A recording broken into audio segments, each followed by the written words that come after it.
Let me ask you a question. If you knew that everything you suppressed was guaranteed to catch up with you one day, would you still choose to run? I did, and the longer I ran, the more there was waiting for me when I finally stopped. Before I go on to tell my personal story, I want you to understand why I did what I did. Fear. Fear is what controls us if we don't overcome it. And oh boy was I scared of a lot of things. If you suppress what you truly want out of fear for too long, it becomes a habit. You start living inside the comfort zone you created, a place where nothing triggers you anymore. Eventually, you begin to feel bored, so you start looking for new thrills. For most of us men, it's the same things. Drugs, alcohol, gambling, video games, and women. Any habit that helps you push your emotions further down into the void will harm you in the long run.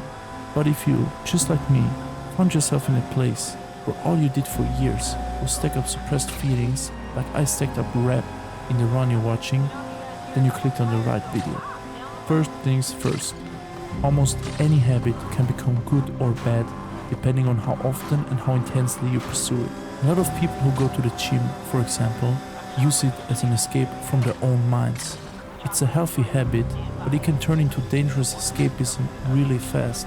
In my video about the psychology of racing, I told you how I used racing in exactly the same way, as a gateway out of the prison of my own mind.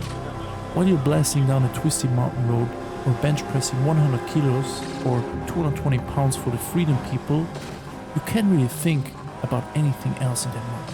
And we men especially love to steal exits from our lives, don't we? But there's one rule to life. Do not become stagnant. Life is all about evolving. If you stop and resist that process, everything you refuse to face begins to build up inside you. So if you hide inside the little safe space you created, where there is little to no discomfort, you prevent life from doing its job. I'm an extremist. Whatever I choose to do, I go all in, provided I'm actually interested. And because these are the things we build our walls of protection around, I'm pretty sure we're all deeply attached to them. So I started maxing out every single thing that made me happy or helped me forget my problems, like it was a damn skill tree. I spent every single minute of free time I had pursuing my own happiness. But what I didn't realize back then was that every time I chose comfort over discipline, I was filling up a cup that would eventually overflow. And that overflow hits you like a damn truck.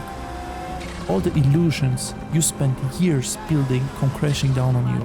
And because you never prepared yourself to truly face anything in life, that fight will almost certainly break you.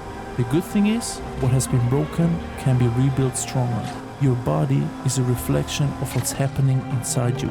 Whatever psychological pain you suppress may eventually find a way to show itself through your body. I was never the type to let go, so holding on to the past eventually caught up with me. I started gaining weight out of nowhere. Thyroid problems, hair loss all over my body, gut issues, skin that became unusually soft, all of which continue to this day. I don't know how much of it was caused by the way I lived, but I believe years of stress, suppression and neglect played a part. I gained a lot of experience, but at the cost of my own health. It's up to each person to decide whether that exchange is worth it in their own life.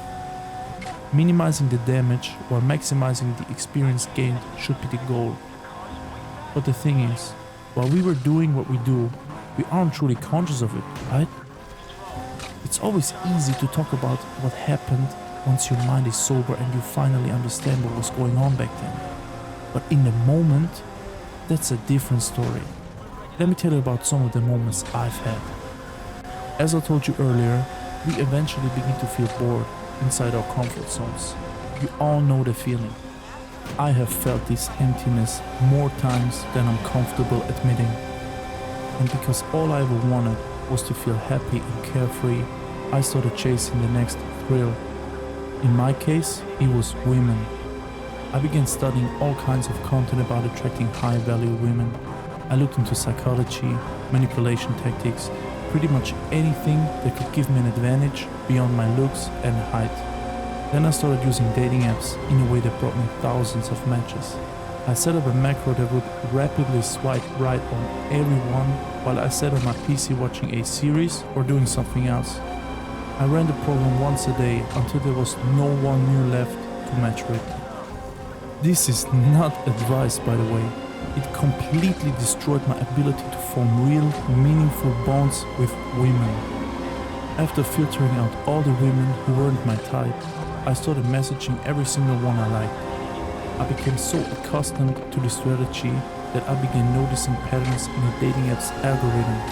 I matched with many women who were visiting my country for holidays or had recently moved here from somewhere else. Depending on the time and day, I would also match more frequently with women from certain regions, which I found interesting. If there's one positive thing I can take away from it, it's that I definitely got around. I visited many places I had never seen before. Honestly, that was sometimes just as exciting to me, if not more exciting than the women themselves. Picture this. You've just finished another week at a miserable job you hate. Your phone is filled with messages from beautiful women who want to meet you. So you arrange a date with the best looking one available. You get yourself ready, you put on some cologne, you wash your car. It's already dark outside. You pull up at the gas station. Looking and feeling fresh, you fill up the tank and buy a pack of cigarettes. You stand there smoking, staring at your car and thinking, this is what life's all about. You get back into your car, put on some good music, hype yourself up to meet a beautiful woman. By the time you leave her place, it's already late, maybe even early in the morning. You stop at a vending machine to grab a fresh, cold drink and smoke another cigarette. You look out over the city. Everything seems peaceful. Everything is quiet. After you finish smoking, you get back into your car and start wondering when the next high will come. When will you meet the next woman? When will you drive to the next city to see what's waiting for you there? You want to explore new horizons. But at this point, all your immediate needs have been satisfied. You no longer feel lust. You've smoked so much that your throat hurts a little. The songs you were blasting no longer hit the same, so you need something else to keep your mood elevated. Eventually, you start taking the back roads home. You push the car harder and harder, trying to forget about the emptiness that has made a home inside your life. As you listen to the engine scream, you glance the notification on your display. It's a message from the woman telling you that she enjoyed the night and asking you to drive home safely. You ignore it and keep pushing. You don't know whether you'll ever meet her again because there are others you want to meet too, and because you spend most of your life working full-time at a job you hate. The little free time you have forces you to make extreme choices. You need another rush of dopamine next week. Otherwise, you'll feel like shit. Yes, I enjoyed what I did in the past. And yes, sometimes I miss the feeling of being the lonely car guy driving through empty streets at night. Yes, I enjoyed being with countless different women for years. But the price I paid was still too high. Eventually, I had to stop because I realized I was falling deeper and deeper into the void, endlessly chasing lust and happiness. The playlists I listened are still there. I can still go on night drives, but I can no longer use women for my own pleasure. I had become so used to the pullback method, giving them less and less attention until the contact eventually died off, freeing me to meet someone new that, looking back at it now, feels insane.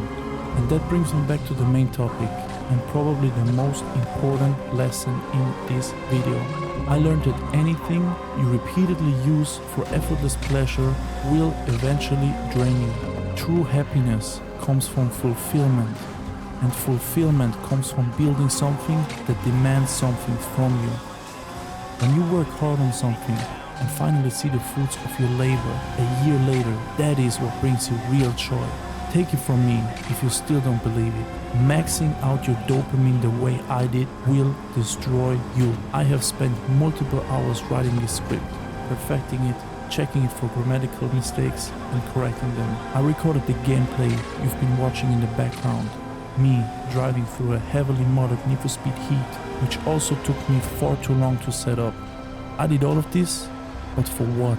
Imagine this video only gets a handful of views before being buried by the algorithm. Imagine my goal of sharing my experiences online so others don't make the same mistakes I did is never accomplished. Would all of this have been for nothing? Would I still feel a different kind of fulfillment than I felt after meeting women and driving endlessly through the night? Yes, because this finished product is me. It is nowhere near perfect, but it is raw, honest, and real.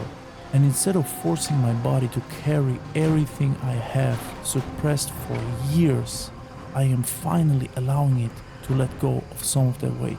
It has been long overdue, and I hope that you too can learn to let go of all or at least some of the burdens you have been carrying. Because the longer you carry them, the heavier they become.